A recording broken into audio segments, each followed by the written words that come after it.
Amém. Ai, meu Deus do céu, que coisa linda, né? Dia de Pentecoste. Meu, já estou sentindo todo mundo muito longe hoje. Acho que é melhor ajeitar essas cadeiras aí.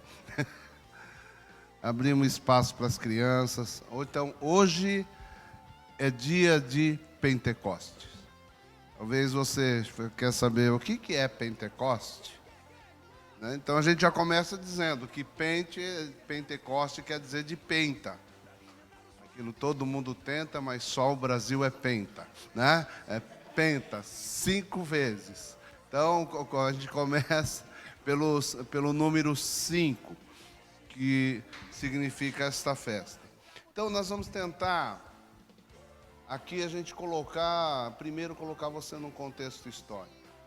Entender o que é essa festa, o que ela foi, o que ela representa para os judeus, num contexto histórico, no contexto bíblico do Velho Testamento. E lá em Levítico 23 foi quando Deus estipulou as festas permanentes, aquelas que seriam as festas perpétuas para serem celebradas. E esta foi uma das 3 festas que ele disse que seriam permanentes.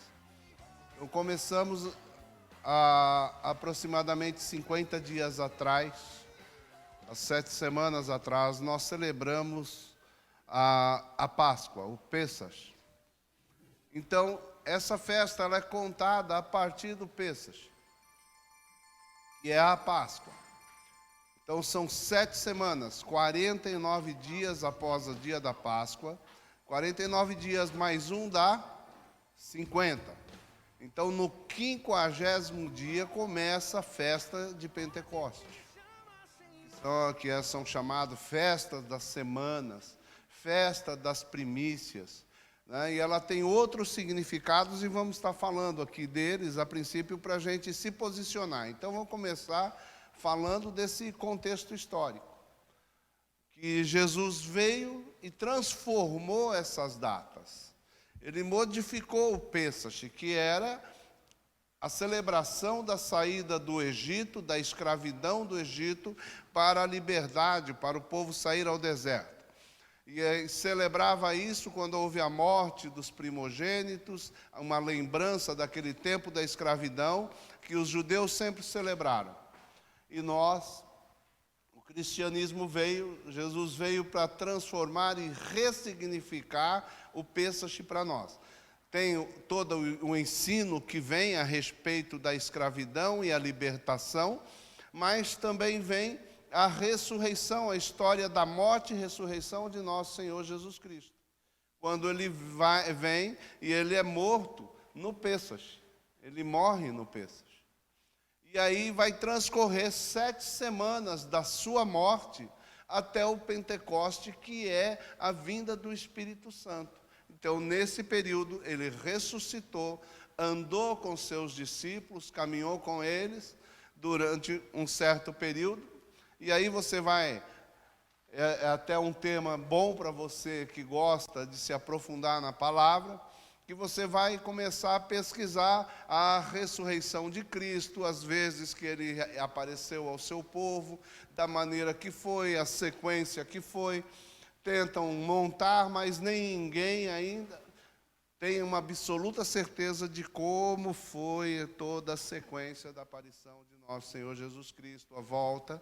Né? Um evangelho conta de um jeito, outro não conta outra parte, e aí vai se montando o quebra-cabeça, mas ainda não tem uma definição absoluta, que alguém diga, foi desta sequência que como Jesus veio. Mas sabemos que ele veio. Sabemos que ele ressuscitou, isso que é importante. Que ele ressuscitou, que ele voltou, que ele andou com seus discípulos, que ele subiu ao céu e deixou esse recado para a gente. Que o Espírito Santo de Deus voltaria. E seria, né? E mandou que todos eles fossem esperar nesta chamada festa de Pentecoste, festa das semanas, festa das primícias. Amém? Então, vamos tentar voltar aqui um pouco ao tempo. Tentar entender um pouco o significado desse dia, porque todos os judeus se juntavam ali para celebrar esse tempo de Páscoa, ou esse tempo das festas. Como a gente vem, eu venho agora, a gente vem andando e os campos, vocês já viram, estão amarelinhos, que são a colheita do trigo. Então é mais ou menos, nós estamos no hemisfério norte, um tempo, o clima daqui é parecido com lá de Israel, né, da parte norte, e lá também é um tempo de colheita. Também é um tempo da colheita do trigo, da cevada, e os judeus, eles se juntavam. Aí eles vêm e vão apresentar a primícia da colheita do trigo, a trazer o trigo. Mas também é uma outra festa, que é chamada Festa das Primícias, na qual o judeu ele vai trazer toda a primícia do que a terra dá, do que se colhe. Então, é só que são em tempos diferentes essas colheitas. Então, o judeu ele vem apresentar as colheitas que ocorreram durante o ano, ele vem trazer as primícias nesta festa. O judeu leva tão a sério essa questão da oferta, que quando sai da plantação, começa a sair os primeiros frutos, aquele chamado fruto temporão, aqueles que vêm primeiro, aqueles que saem, eles vão e marcam com uma fita, né? Marcam o lugar, marcam os pés, e daqueles eles não vão mexer. Daquele eles vão, se não der para trazer como oferta ao templo, eles vão vender e separar aquele dinheiro para trazer como oferta no tempo certo, que seria na festa das primícias, que são 7 frutos, o que a terra produz. Cevada, que é chamado entre eles o pão do pobre, porque a cevada nasce de maneira natural, não precisava plantar. Então, chamado pão do pobre era a cevada, depois tinha o trigo, que a terra dava, a romã, vamos ver se eu consigo lembrar tudo. A romã e o figo, que são os frutos bíblicos, que a gente vê acompanhando. O figo, a uva, vamos lembrar, a uva, o figo, a oliveira. É que tem mais 2. Quantos eu falei?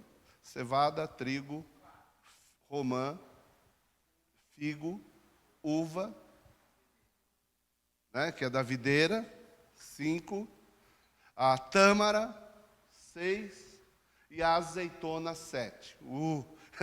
Não passei vergonha aqui, lembrei do 7. São os 7 frutos que a terra dá, e desse fruto que eles vão trazer. Você vê a música, Rabacuque diz, mesmo que a figueira não floresça, né, e o fruto da figueira, não, mesmo que... Quem canta a música aí?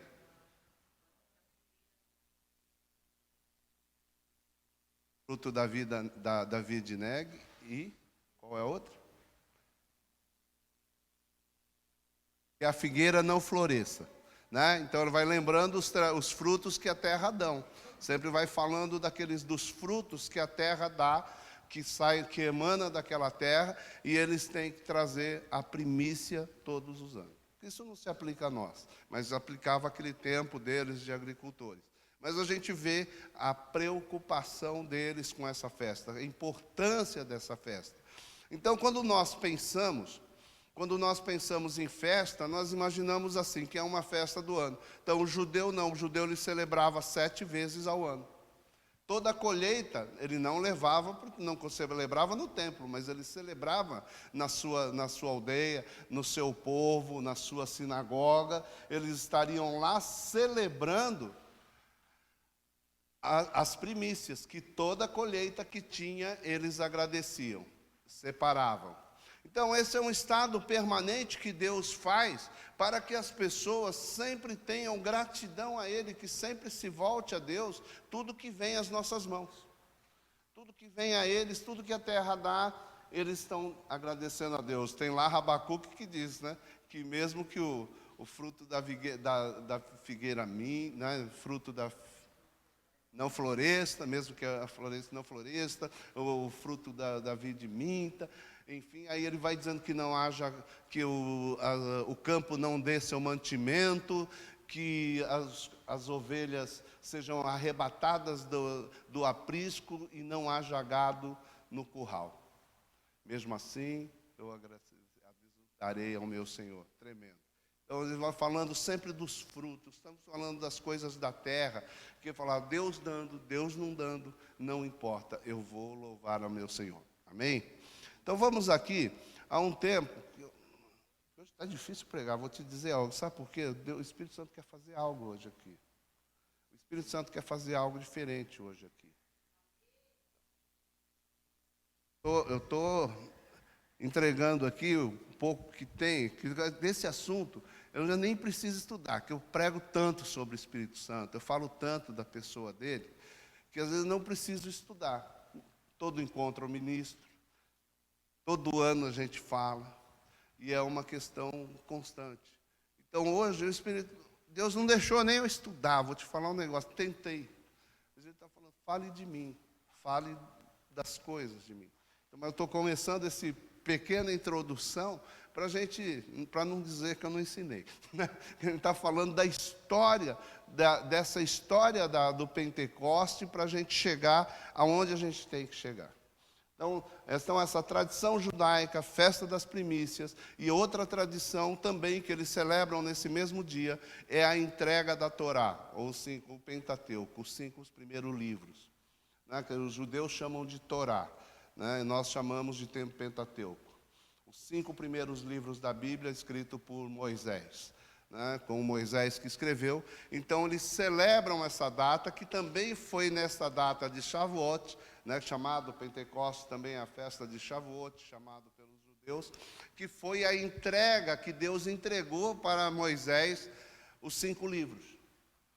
Entregou a Torá. Então, é uma data importante para os judeus. É uma data muito importante. Então, eu quero que você entenda porque todo mundo se juntava naquele lugar. Vinha, como era das festas permanentes, tinham as peregrinações, vinham gente de todo lugar do mundo, espalhado pela Arábia, por todos os países em volta. Os judeus estavam esparramados e eles vinham trazer as ofertas. Todos os anos eles vinham na festa das primícias. Bem, então isso perdurou durante séculos. Durante muitos séculos isso aconteceu. Então, os judeus vinham de todos os lugares trazendo riquezas para Jerusalém. E aí, aprendemos vamos estudar, vocês vão ouvir a história dos cavaleiros templários, homens poderosos que se formaram e se tornaram como um governo paralelo de tão rico que eles ficaram. Não tem esse sistema aqui, quem já transferiu dinheiro pela West Union?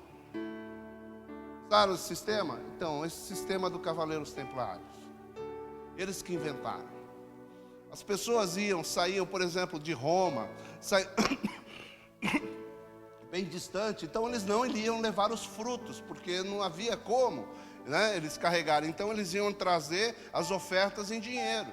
Da venda das suas primícias, eles iriam levar ao templo. E como eles fariam isso?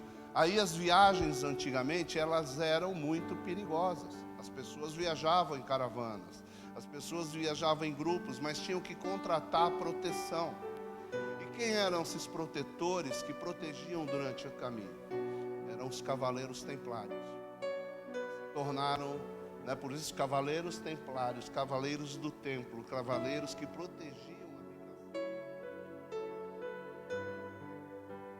E aí, e também para evitar que tivesse o dinheiro em mãos, ou ouro em mãos, né? E aí eles inventaram esse sistema de transferência. A pessoa ia, colocava lá, né, meio quilo de ouro, depositava lá em Roma, e aí eles davam um certificado, um checão, né, a gente vai chamar de cheque ou algo parecido, e quando eles chegavam em Jerusalém, eles descontavam aquilo lá. Então, os cavaleiros templários que formaram esse sistema, esse novo sistema bancário da época. Então, por isso, né, se tornaram muitos poderosos. Então, só umas curiosidades para você entender como esta festa do templo ela foi importante, atravessou os séculos, é uma tradição dos judeus. Mas só que, para nós cristãos, ela foi ressignificada. A história, então, quer dizer, aquele povo todo se juntava por causa disso, para levar as primícias, para celebrar a chegada, né, da Torá na mão de Moisés, né, para levarem suas ofertas aos templos, para orarem, para serem abençoados, porque acreditavam e acreditam nisso até hoje. Amém? Mas Jesus veio, falou, agora a história é outra, como aconteceu com a Páscoa. Vocês estão celebrando a libertação, agora eu venho como o Cordeiro de Deus que tira o pecado do mundo, e a partir de hoje a Páscoa terá um outro significado para todo aquele que crê em mim. Amém? Então nós celebramos a ressurreição, e agora nós vamos celebrar outra coisa, que é a vinda do Espírito Santo, que está lá em Joel capítulo 2, versículo 28. Vamos lá comigo.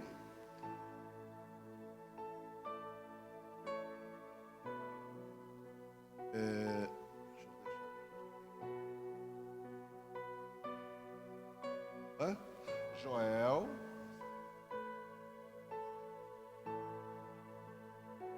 Todas elas são boas.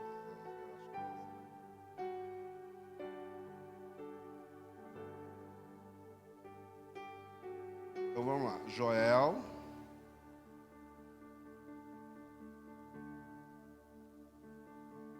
E há de ser que depois derramarei meu espírito sobre toda a carne, e vossos filhos e vossas filhas profetizarão, os vossos velhos terão sonhos, e os vossos jovens terão visões. Então, quem é? E também sobre os servos e sobre as servas, naqueles dias derramarei meu espírito. Quem é esse Espírito Santo? Quem é essa pessoa que nós chamaríamos de pessoa? Quem é essa personalidade que está no meio de nós? Quem é essa personalidade tão importante no cenário, né, da Trindade? Deus Pai, Deus Filho e Deus Espírito Santo. Porque nós falamos muito do Deus Pai, Jeová, Iavé, o Deus Todo-Poderoso, o Senhor dos Exércitos. Nas nossas orações, nós nos dirigimos muito a Deus, um pouco a Jesus, mas quando na verdade nós teríamos que orar muito mais para Jesus, porque diz que ele é o nosso intercessor. A palavra diz que Jesus intercederia por nós perante o Pai. Então temos muito mais que orar em nome de nosso Senhor Jesus Cristo. Mas tem essa terceira pessoa. Então quando nós vamos olhar o livro de Gênesis, vamos ver que ele já estava lá.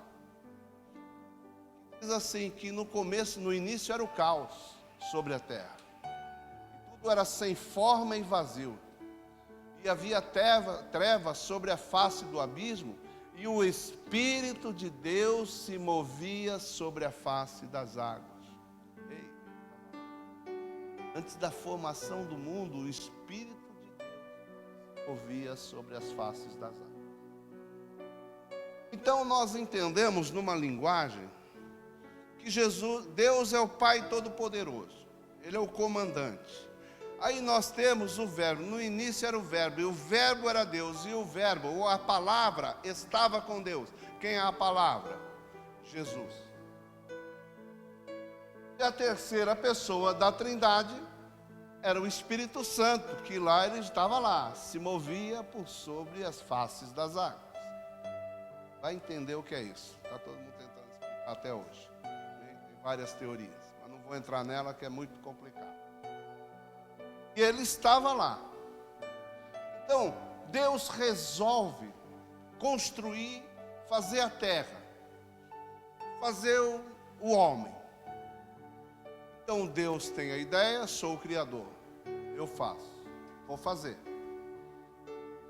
E aí começa a falar, haja luz, haja terra, haja rios, haja divisão, haja isso, haja aquilo.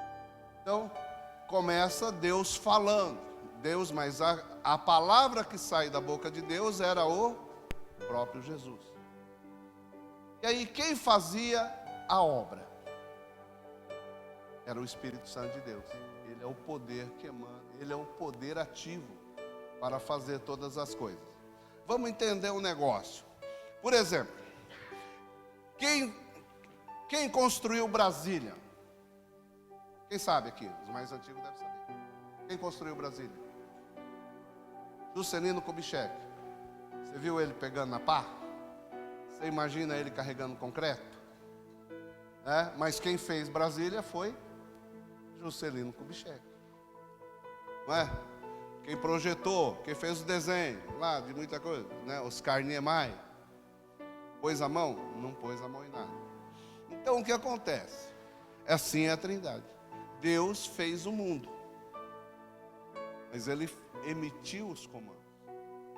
Emite o comando, né? Deus leva, Deus fez. Mas será que foi Deus que pôs a mão na massa? Não. Quem pôs a mão na massa? Ele é o poder ativo. Ele é a parte que constrói, ele é a parte que forma, ele é a parte que faz. Está entendendo isso? Então, é dele que nós vamos falar, do poder ativo dele na terra. O poder do Espírito Santo agindo sobre o homem.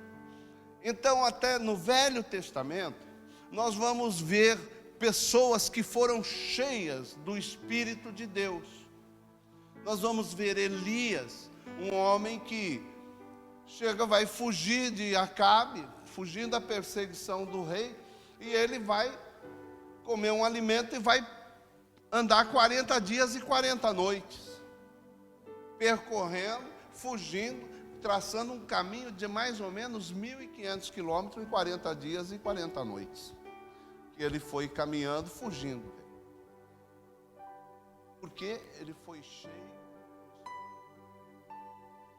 Então, nós vamos ver na Bíblia várias situações que o Espírito vem, enche uma pessoa, capacita ela para uma obra, uma determinada tarefa e vai embora. Porque ele não era, a morada dele não era na terra. Não era permanente a presença do Espírito Santo de Deus na terra. Está entendendo isso? O Espírito Santo vinha, capacitava alguém. Fez algo sobrenatural na vida de Elias. Vai lá, você vai fugir de Jezabel. Também come aqui desse negócio, come aqui do que eu estou te dando. E você vai caminhar agora, vai entrar para o deserto, vai caminhar dias e dias, sem cansaço, sem nada. Algo sobrenatural havia sobre a vida dele. Moisés, um homem que era cheio do Espírito de Deus. Tanto que quando diz... Quando ele foi nomear 70 anciões para substituí-lo no julgamento das pessoas, ele falou assim, que ele partilharia com ele um pouco do seu espírito, um pouco da porção do espírito que estava sobre ele, ele liberou sobre os outros 70 para que eles pudessem também julgar sobre o povo. Pessoas que ficavam durante um período cheio daquele Espírito de Deus e capacitado para obras sobrenaturais na qual eles não poderiam. Gideão, quando o Espírito Santo quando o Santo de Deus chega nele e conversa com ele, ele estava lá escondido, Juízes, se eu não me engano, no capítulo 6 ou 3, não lembro agora, 5 acho. Mas aí Gideão está ali batendo trigo no lagar, como dizem. O lagar é lugar onde se pisa a uva, e ele estava lá escondido nesse lugar, batendo trigo. Quem é da roça sabe, bater trigo ou bater café não se faz em lugar fechado, faz em lugar aberto, exposto, põe, estica no sol, põe, bate, tira a palha, né? Maurão não sabe como é que é, né, Maurão? Joga, pega ali de volta. Não se faz em um lugar fechado uma obra dessa. Ele fazia porque os midianitas estavam dominando sobre eles naquela época, e tudo que eles produziam era roubado. Então, Gideão deu um jeito de ficar fazendo um negócio escondido. E quando o anjo do Senhor veio com ele, encheu ele do seu espírito. E depois que ele, cheio do seu espírito, ele foi capacitado para aquela obra de vencer o exército dos midianistas. Até então, uma conversa meio assim. Chega o anjo do Senhor com ele e fala: ei, varão valente. E ele: quem é você? Sou o anjo do Senhor. Fala: se tu é o anjo do Senhor, cadê esse Deus? Cadê aquelas obras maravilhosas que que os antigos falam? Que abriu o mar, que destruiu o faraó. Cadê esse Deus todo-poderoso que a gente não conhece? Que aqui a gente é escravo e vive no medo. Aí o anjo vira para ele e continua: varão valente, você vai libertar esse povo. E ele continua respondendo. Mas depois que ele é cheio do Espírito de Deus, ele muda atitude. Fala assim: então me dá só uma confirmação que é Deus mesmo, que eu estou indo para esse negócio. A ponto dele fazer uma convocação, chamar 32 mil homens para ajudá-lo. E Deus fala, aí Deus fala com ele: ó, ganhar com 32, vão dizer que foi por causa dos 32 mil. Daí pelo povo que os covardes e os tímidos podem ir embora.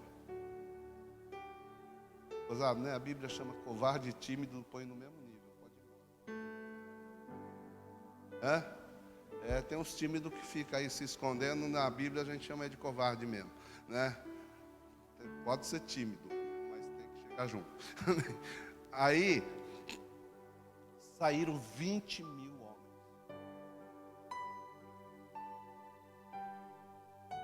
12 mil. Ou foi 22 mil? Estou me engano agora. E aí ele fica com esses 10 mil. Aí Deus ainda fala assim: é muito. Irmão, pensa bem. Primeiro você estava fugindo dos caras. Depois manda chamar um exército. Você fala: agora dá para encarar. Aí Deus fala: não, agora é com bem menos, irmão. É igual a gente vai começar um projeto aqui, falar assim: vamos começar um negócio aí, vou fazer um negócio, precisa pelo menos uns 5 milhões para começar. Aí Deus fala: não, se começar com 5, você vai achar que é você. Dispensa 4. Aí você fica com 1. Pensando bem, fala: melhor você começar só com Racoen, vamos lá. Para você ver que eu sou Deus na sua vida. Está entendendo como é que é o negócio? Mais ou menos por aí que Deus fez com ele, né? Deus fala assim: não, senão você vai confiar no seu braço, você vai achar que é você que está fazendo. Vamos tirar mais. Tinha 10 mil, falou: manda eles beber água. Vem lá no riacho, aí começaram a beber água. Aí ele falou assim: aqueles que se agacharem e porem a cara na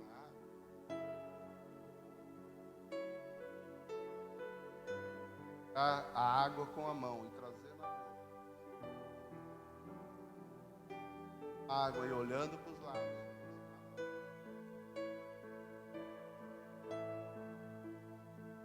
350 só. Agora com esses 350 você vai lutar. Então o que a gente vê são umas coisas meio absurdas, né? De 32 mil sobrar 350 e falar: agora você vai lutar contra esse grande exército com esses 350. Agora eu vou te falar um negócio, não vamos entrar no mérito que ele venceu e tudo, mas não é entrar sobre isso. É a posição do homem. O que acontece no homem para que ele olhe um desafio desse tamanho e dizer, e não questionar mais. Ele pediu a Deus um sinal. A turma fica questionando o Gideão, porque ele falou assim para Deus: se é tu mesmo, então vou fazer o seguinte, eu vou pegar esse pano, vou pôr aqui na cerca. E então toda noite cai sereno. Então eu quero que só o pano esteja molhado e todo o chão esteja seco. Aí eu vou saber que tu é Deus. Aí chega de manhã, ele levanta cedinho, vai lá, pega o pano e torce, sai um copo de água do pano e o chão estava todo seco. Mas aí o diabo sempre quer roubar a benção, né? Aí vem na cabeça dele, ele pensa assim: puxa, vai que caiu sereno muito cedo e já secou e o pano segurou a água, então quer dizer que não foi milagre nenhum. Eita, irmão, que o diabo rouba o negócio. Você está com sintomas, você está ali, às vezes você está curado, você passou a dor, mas você fica ali cismado. Será que curou mesmo? Né? Será que foi Deus mesmo? Será que foi o comprimido que eu tomei ontem? Será que foi? A gente está ali, né? Ai, chegou, puxa vida, eu orei tanto para vir gente que sabe falar japonês para a igreja, né? Não tinha uma pessoa aqui, estava falando ontem, que sabia falar. Hoje está cheio de gente que sabe falar. E aí a gente chega e fala, nossa, que coincidência, você viu? Começou a vir um atrás do outro, né? E o diabo fala assim, bobão, você pensa que foi sua oração? Não, foi porque você, né? Por causa da coincidência, assim mesmo. Coisas acontecem. Né? Teve vida de pessoas aqui, ó, que estavam no topo da minha lista, 3 anos orando por eles, se converteram. Assim, que coincidência, né? A gente vai pensando assim, o diabo vai roubando a gente. O diabo vai nos roubando. Eu lembro uma vez que um irmão reclamou de uma dor. Eu recém-convertido, eu tinha lido o livrinho, o livreto do Kenneth Hagin, né, que ele era muito usado assim, poder, e ele falava, olha, o diabo, quando você ora por uma dor, e a dor passa na hora, mas você pode ter certeza que no outro dia a pessoa vai sentir a dor, e se ela aceitar, né, o diabo roubou a sua bênção. Eu tinha lido isso num livrinho, num livretinho, e aí, recém-convertido, aí o irmão lá falou, não, saí do culto, estava tão bom aqui, passou as dores, mas fui chegar em casa, pus o pé, doeu de novo. Eu falei, irmão, repreende, toma posse da sua salvação, toma posse da sua cura, que é o diabo querendo roubar. Aí ele falou assim para mim, irmão, o que você falou, sabe que foi verdade? Eu repreendi, falei, não aceito, eu quero minha cura mesmo, eu já estou curado, e ficou curado. Que... Fala, funciona toda vez? Não sei, irmão, mas a fé da gente move montanhas. Né? E para esse irmão funcionou, que era uma beleza. Porque tem gente que não tem fé nenhuma e é curado. Eu lembro da Marina. A mulher falando, quem tem 2 hérnias, quem tem dor nas costas aqui, não sei o quê, assim, assado, falou, 300, falou, e eu, vai lá, né, a gente recém-convertido, eu nem convertido era, estava indo na igreja, e a mulher chamou, e ela não foi, né? E foi umas 3, 4 pessoas lá, a mulher falava, não é você não, mas Deus vai te curar mesmo assim, e foi indo lá as mulheres, eu falava, não é você não, e tal, e aí, e ela não foi. E a mulher lá falava, olha, você tem que sair do seu lugar, você tem que vir. E ela não foi. Aí chegou em casa, eu fiquei, por que você não foi? Lá não podia, não era um do lado do outro, era homem de um lado, mulher do outro. E aí ela, não, porque na verdade ela falou que a dor era assim, a minha não era bem assim, né? Ela estava um pouquinho diferente.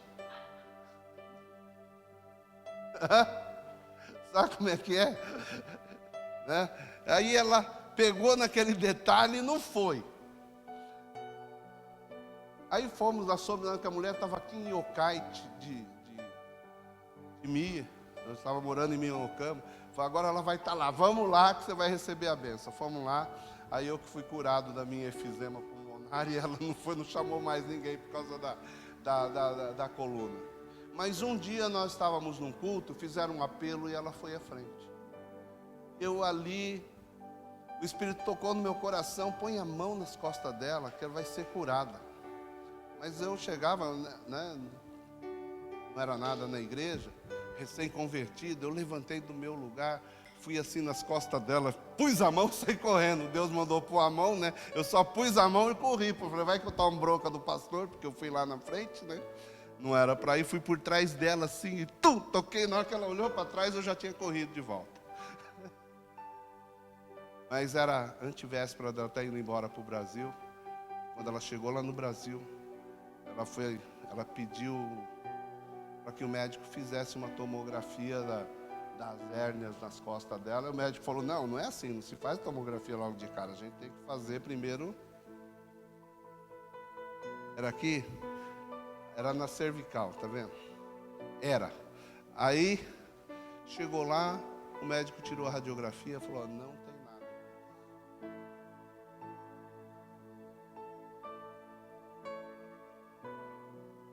Na verdade, nem ela estava acreditando.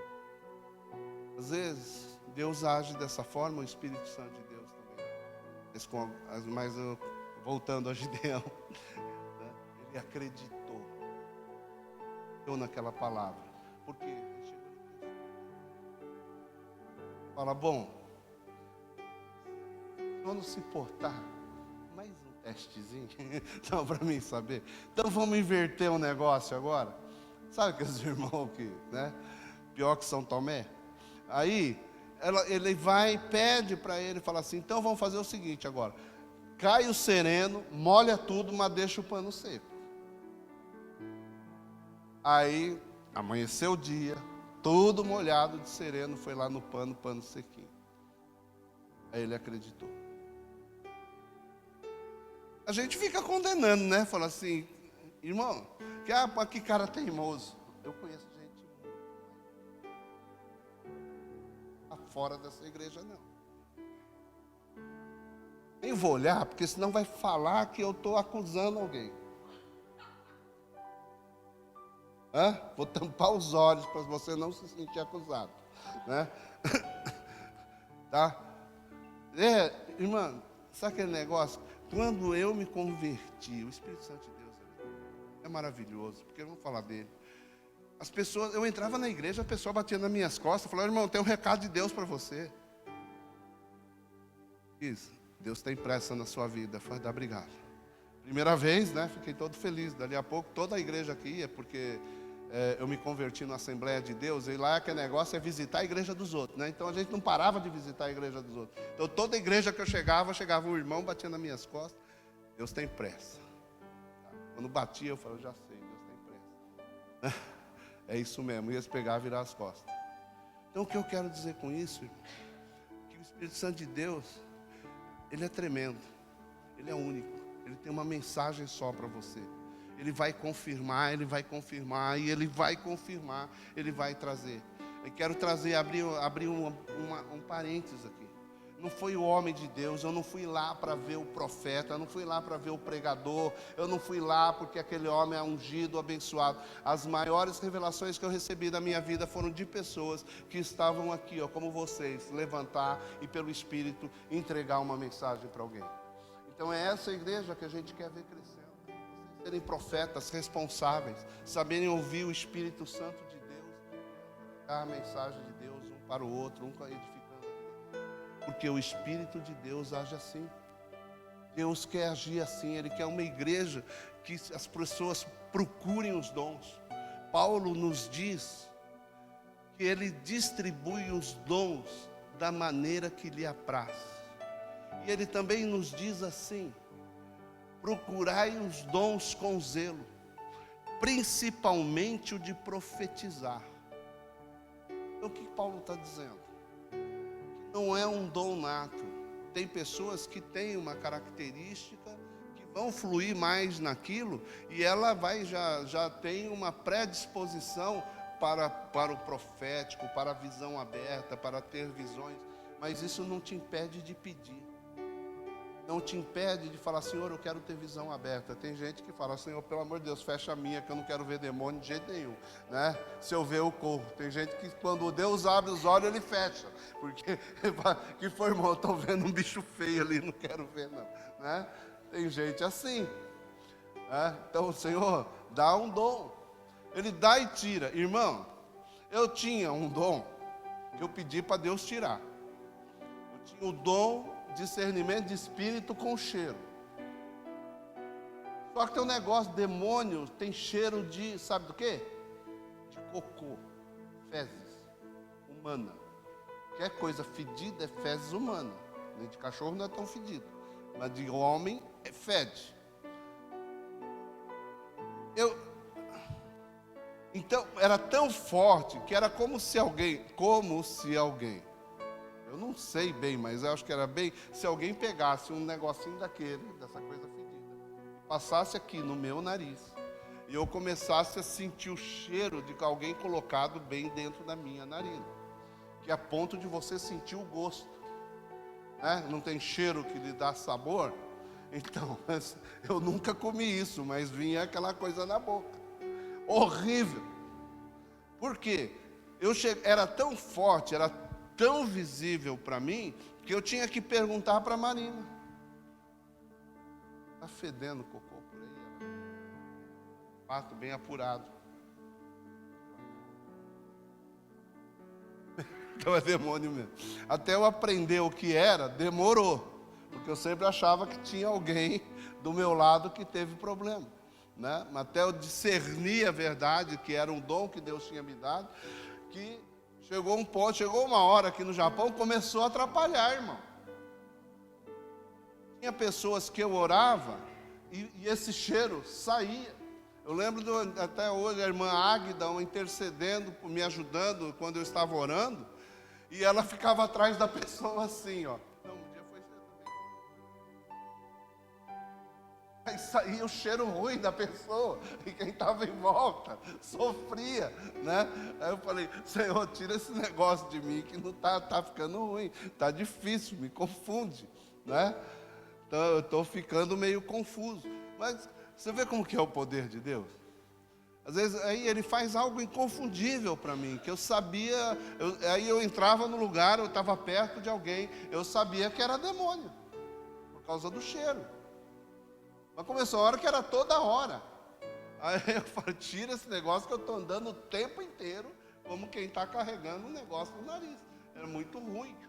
Aí eu pedi para Deus tirar, me dá outro discernimento, Senhor, né? Faz eu perceber de outro jeito. E Deus foi mudando esse discernimento em mim. Mas então o que eu quero dizer? Com a visitação do Espírito Santo, você tem essa capacidade. Pode pedir, você pode buscar. Você vai orar e quando você menos esperar, as pessoas vão estar caindo. Está se rendendo ao Espírito. As pessoas vão estar chorando na hora que você pôr a mão, quando você começar a orar. Sabe, irmão? Não é assim, ó, o Espírito Santo vem e fala no seu ouvido a oração. Não, você começa a orar. Primeira vez que eu fiz uma oração profética, sem saber que era profética. 2 irmãs peruanas vieram com uma foto e falaram assim, ora pelo meu irmão. Oro sim. Aí comecei a orar. Falei, Senhor, abençoa esse jovem. Qual que é o nome dele? Perguntei, aí comecei a falar o nome dele. E comecei a falar e impondo a mão na menina. E aí comecei assim, Senhor, afasta ele dos maus caminhos. Senhor, tira ele desse lugar de morte. Aí veio uma voz assim no meu ouvido. O Espírito Santo não fala, mas o diabo fala. Aí ele chegou, essa voz veio assim. Você está orando por quê? Ela nem falou nada, por quê? Ela só falou para orar. Mas eu falei, já falei, agora vai. Não tinha mais jeito. Aí eu continuei. Falei, agora já foi, agora vai. E aí continuei falando. Era nas primeiras vezes que eu estava orando por alguém. Eu acho que era diácono na igreja. E aí comecei a falar. Na hora que eu vi a menina, caiu no chão. E caiu que não deu nem tempo de ninguém segurar. Aí eu fiquei mais assustado que ela, porque ninguém tinha caído comigo orando. E aí, eu ouvindo aquilo, aí fiquei quieto, saí, fui orar por outras pessoas. Mas acabou o culto, eu não aguentei. Aí eu vi elas passando do lado, eu falei, irmã, qual que é o problema do seu irmão?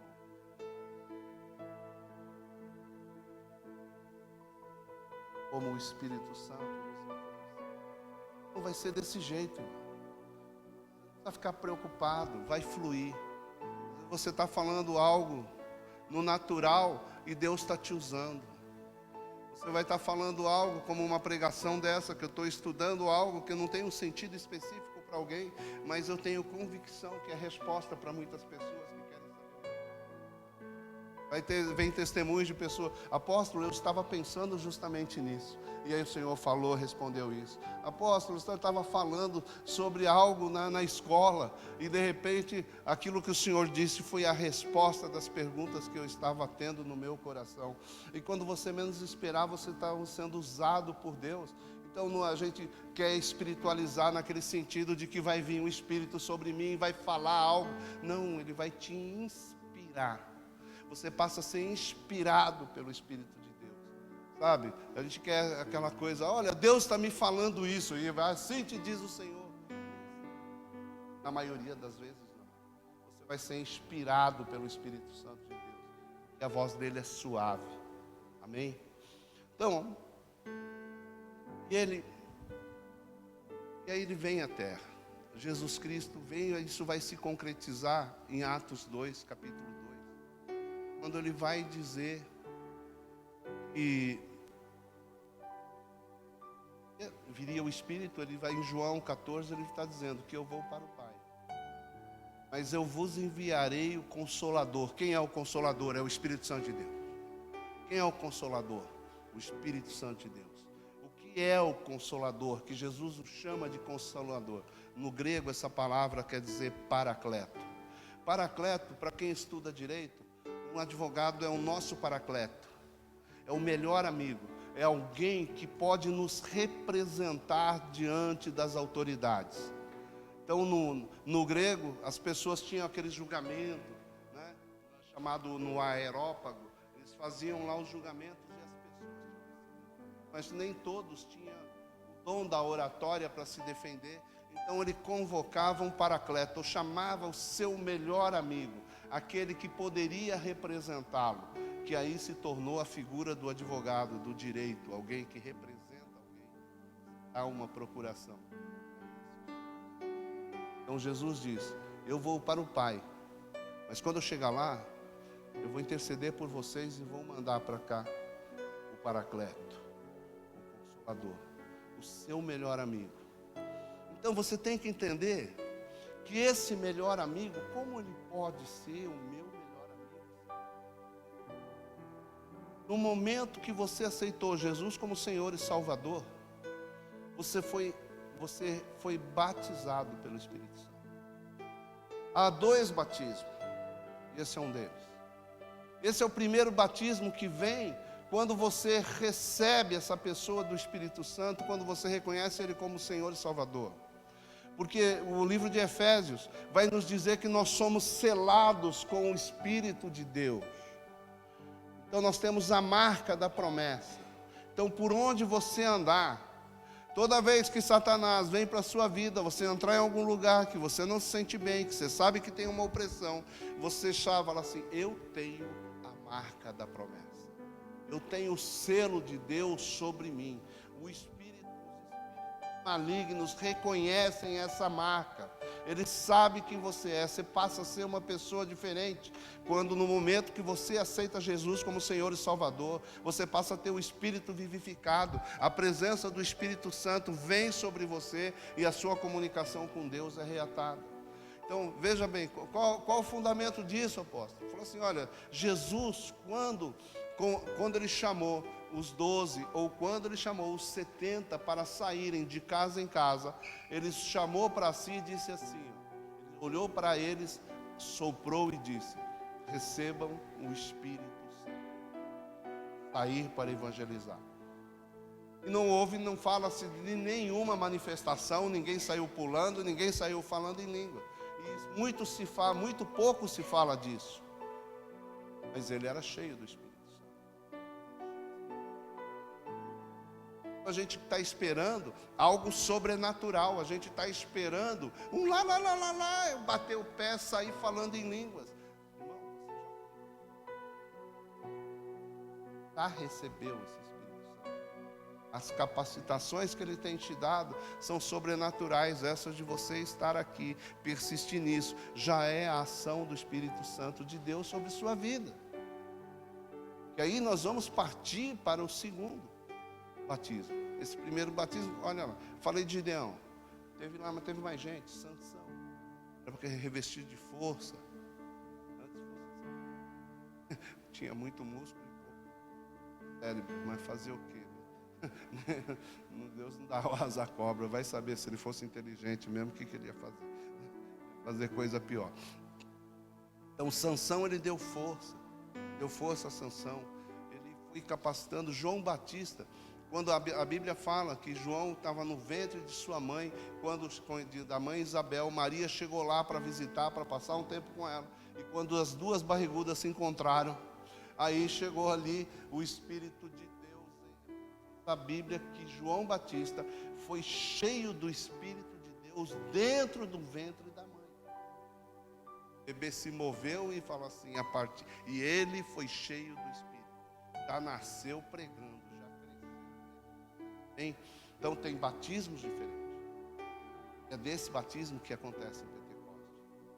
O povo, Deus sobe, Jesus sobe aos céus, assunta aos céus e diz para eles: vocês serão revestidos de poder. Porque João Batista, ele apontava para Jesus. Ele fala: eu vos batizo com água para arrependimento, mas virá outro depois de mim, que vos batizará com fogo e poder. Seria um novo tempo, uma nova era com a chegada de nosso Senhor Jesus Cristo na terra, e quando Ele cumprisse a sua missão, Ele estaria liberando o poder sobre a noiva, Ele estaria liberando o poder sobre cada um de nós. Disso que eles estão falando, de um novo tempo, e esse tempo aconteceu em Pentecostes, que quando essas pessoas ficaram, Jesus manda a eles: fiquem em Jerusalém, até que sejam revestidos de poder. Fica em Jerusalém. E aqueles homens persistiram na oração. Alguns dizem que não tem certeza de onde eles foram batizados, cheios do Espírito Santo, mas o texto me mostra que eles estavam dentro de uma casa, algum lugar, que eles estavam ali reunidos orando. E veio como que línguas de fogo repartidas. Vamos lá no texto, Atos 2.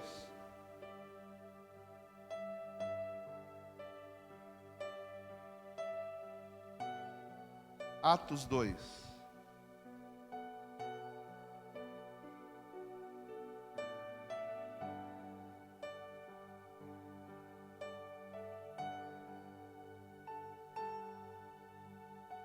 Atos 2. A partir do versículo 1. Cumprindo-se o dia de Pentecoste, estavam todos reunidos no mesmo lugar. De repente veio do céu um som como de um vento impetuoso e encheu toda a casa onde estavam sentados. E apareceram distribuídas entre eles línguas como de fogo. E pousou uma sobre cada um deles. E todos ficaram cheios do Espírito Santo e passaram a falar em outras línguas, segundo o Espírito lhe concedia que falassem. Aqui, isso daqui é uma polêmica até hoje. E passaram a falar em outras línguas. Todo mundo pensa que é a língua dos anjos, mas quando vamos olhar o texto com precisão, nós vamos ver que eles estavam falando outras línguas de outras línguas mesmo. Eles começaram a falar. O milagre das línguas que aconteceu nesse dia foi... Vamos ver o texto? Olha aqui, ó. Ora, estavam habitando em Jerusalém judeus, homens piedosos, vindo de todas as nações debaixo do céu. E quando, pois, se fez ouvir aquela voz, afluiu a multidão que se possuía de perplexidade, porquanto cada um os ouvia falar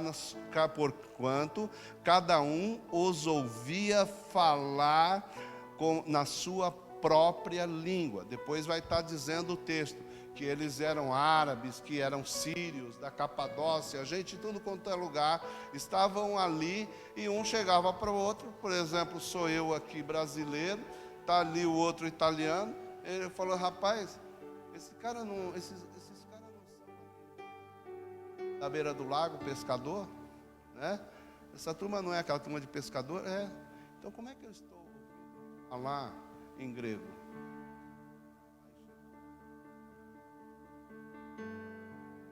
Não, ele está falando em grego.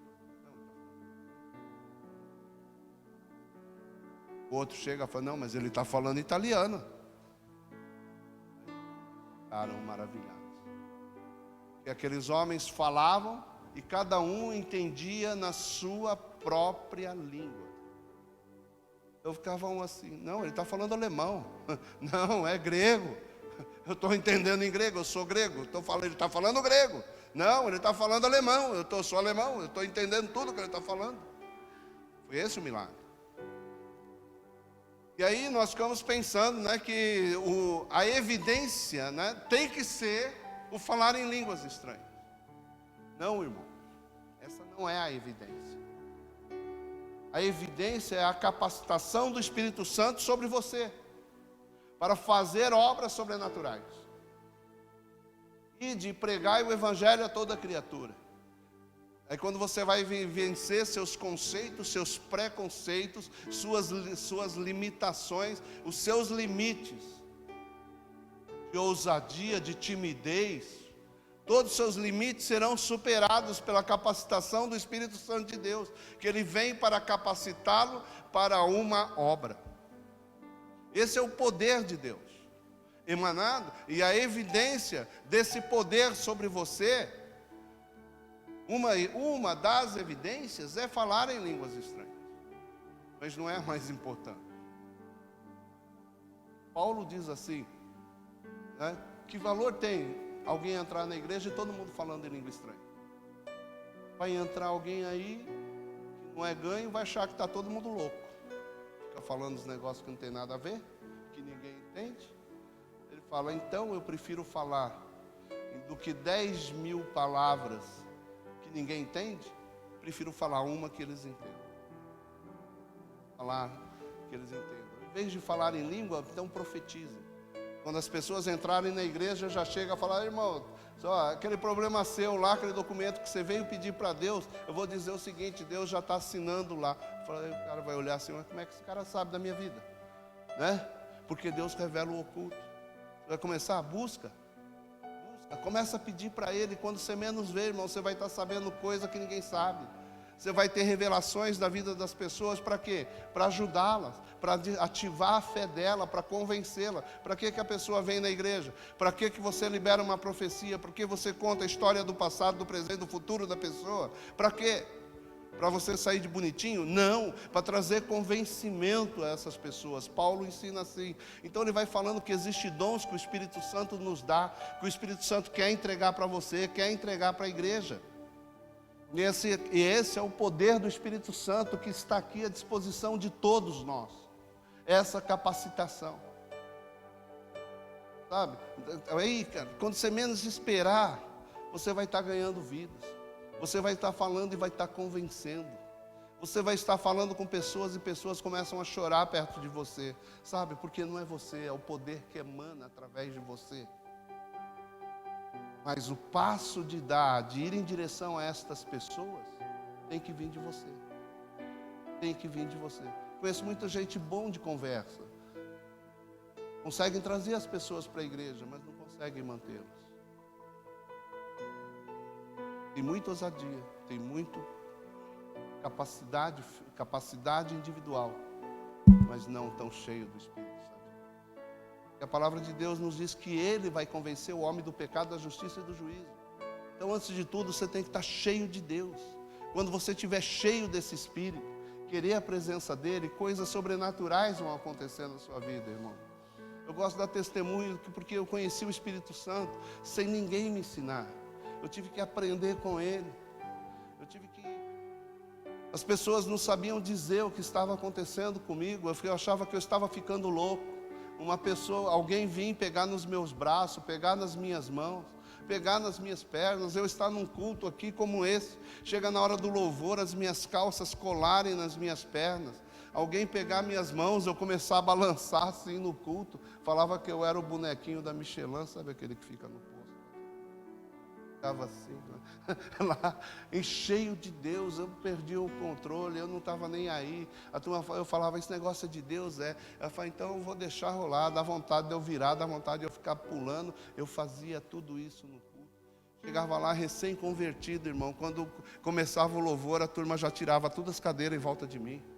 Os irmãos se levantavam, começavam a tirar as cadeiras, porque eu me enchia, eu começava a pular, virar, porque eu dava lugar. Eu falei, eu não quero nem saber, é de Deus? É de Deus. Então Ele está fazendo, mandando eu pular, eu pulo, está mandando eu balançar, eu balanço. E foi assim. Eu nunca pus limite para o Espírito Santo. E na hora que eu entendi que isso era de Deus, eu falei, então o limite é seu. Eu não importo de passar vergonha, não importa o que os outros digam, eu importo é que você haja na minha vida da maneira que você quiser. Então, começando, na hora que eu tinha que profetizar, eu profetizava. Na hora que eu tenho que orar, eu oro. Na hora que eu tenho que repreender, eu repreendo. E eu não quero nem saber, irmão. Porque Ele começou a mexer comigo. Ele começou a me tocar. Eu em casa orando, né? Eu lembro das cenas minha e de Marina. Eu não esqueço até hoje a maneira que o Espírito Santo pegou, balançou eu e jogou. Porque eu era pior que Gideão. Porque eu não condeno Gideão. Porque eu ficava assim. Aí ele tocava em mim, eu falava, então se você é de Deus, mexe nesse braço. Aí, eu acho que é da minha cabeça. Não, então mexe no outro agora, e sem falar, só pensando. Aí vinha e tal, aí eu falava. Aí foi umas 10 vezes eu fiz isso. Eu falei, será que é de Deus mesmo? Aí chegou uma hora, ele pegou assim, eu lembro até hoje, sabe, igual lá no Nastor, a cozinha aqui, a sala aqui, né, sem divisória. Eu ali na sala, ali ajoelhado, né, ele me pegou assim pelos ombros, balangou e me jogou. Tinha o futon, eu caí de cara pro lado de lá do futon, de cueca. Marina olhou, escutou o barulho, olhou para trás, eu estava assim, sabe aquela, igual avestruz, cabeça para baixo, traseiro para cima, e rindo com aquela cara de bobo. Ela falou, o que foi? Eu falei, eu acho que o Espírito Santo ficou com raiva de mim. Lá pela 10ª vez ele fez isso comigo. Então eu fui tendo experiências, porque ele quer se mostrar para mim, ele quer se mostrar para você, ele quer se mostrar para todos nós. Então, quando você começa a estar aqui, e eu estou pregando, ou vem o mover como naquela canção, vem o choro, vem a lágrima, vem a presença de Deus daquela maneira. O que é isso? É o Espírito Santo de Deus se manifestando em você, que Ele quer algo especial na sua vida. Então é momento, querido, de você chegar e tomar uma decisão, falar assim, vem Espírito Santo. Fala assim, olha, eu abro todas as barreiras que eu levanto contra ti, eu derrubo todas as dúvidas que há no meu coração. Eu quero hoje que isso caia. Falando, eu ia pregar sobre a pessoa do Espírito Santo, tinha uns 50 versículos aqui, para mostrar quem ele era, mas não dá, irmão, porque a gente quer falar dele, de uma maneira, de uma linguagem que você entenda, que ele está aqui, e ele quer fazer algo, porque sabe, essas limitações suas serão superadas. Fala, apóstolo, como é que eu vou evangelizar? Eu não tenho cara. Irmão, deixa ele agir. Acredita que ele pode. Apóstolo, como é que eu vou pregar? Ele vai te dar graça, ele vai te dar capacitação. Como é que eu vou cantar? Eu tenho medo de fracassar. Ele te enche de coragem, de ousadia. Pede coragem, porque quando você vai dizer, eu não fui batizada com espírito de medo, mas eu fui batizada com o Espírito Santo de Deus, que é um espírito de ousadia. Inverter a sua história, vencer os seus desafios, vencer as suas limitações. É para isso que ele está aqui. Uma igreja ousada, uma igreja que vence, não se vence com pessoas tímidas, não se vence com pessoas covardes, se vence com pessoas ousadas. E para cada atitude que você tomar, irmão, vai ter outros tanto para criticar, que achar que não foi bom, que achar que não foi certo, que achar que não sei o quê, que achar que não sei isso, que achar que não sei aquilo. Irmão, eu quero hoje, se você é o irmão que acha que é isso, que acha que é aquilo, toda vez você se levanta, porque não concorda com alguma decisão tomada, porque alguém tomou uma iniciativa, quero que o Espírito Santo venha e te encha de capacitação. Sabe? Capacitação para resolver os problemas, capacitação para decidir, capacitação para realizar, e você entregar a crítica a quem de direito, crítica a quem merece, que é o de Satanás. Mas é um tempo de um Deus trazer uma história nova para todos vocês. É um tempo de batizá-los com a ousadia do Espírito Santo. Então hoje eu já vim aqui com a intenção de orar. Hoje eu saí de casa com a intenção que eu quero orar por vocês. Orar como eu oro no encontro. Quero orar por vocês como eu oro no encontro. E quero orar aqui. O grupo de louvor está aí, pode me ajudar com aquela canção do Espírito?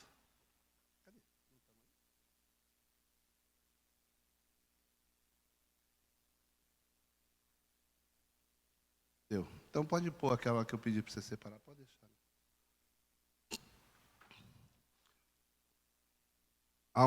Então há um poder contrário para tudo aquilo que há. E hoje é um dia que a gente está sentindo claramente, desde ontem à noite, Ontem à noite acabou a aula, ficamos orando aqui. Porque me dava angústia no coração de algo tão forte. Oramos aqui, cheguei em casa, continuei orando. E aí, ainda assim, teve outras pessoas que estão mal durante esse culto. E há um poder de Deus se manifestando nesse lugar. Há um poder de Deus se manifestando e o Espírito Santo tem algo que Ele quer. Espírito Santo. Há um poder que se manifesta no dia de hoje. Então hoje é dia de Pentecoste. Hoje é o dia que o Espírito Santo desceu sobre a terra e resolveu fazer morada. Ele escolheu fazer morada na sua vida.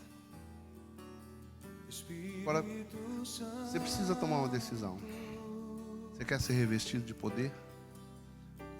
Como aqueles homens perseveraram em Jerusalém, perseveraram em oração. Perseveraram ali de uma maneira sobrenatural. Eu te convido a sair do seu lugar, que hoje eu quero orar por vocês. Convido você que quer receber essa presença maravilhosa, de uma forma maravilhosa. Eu te convido a sair do seu lugar.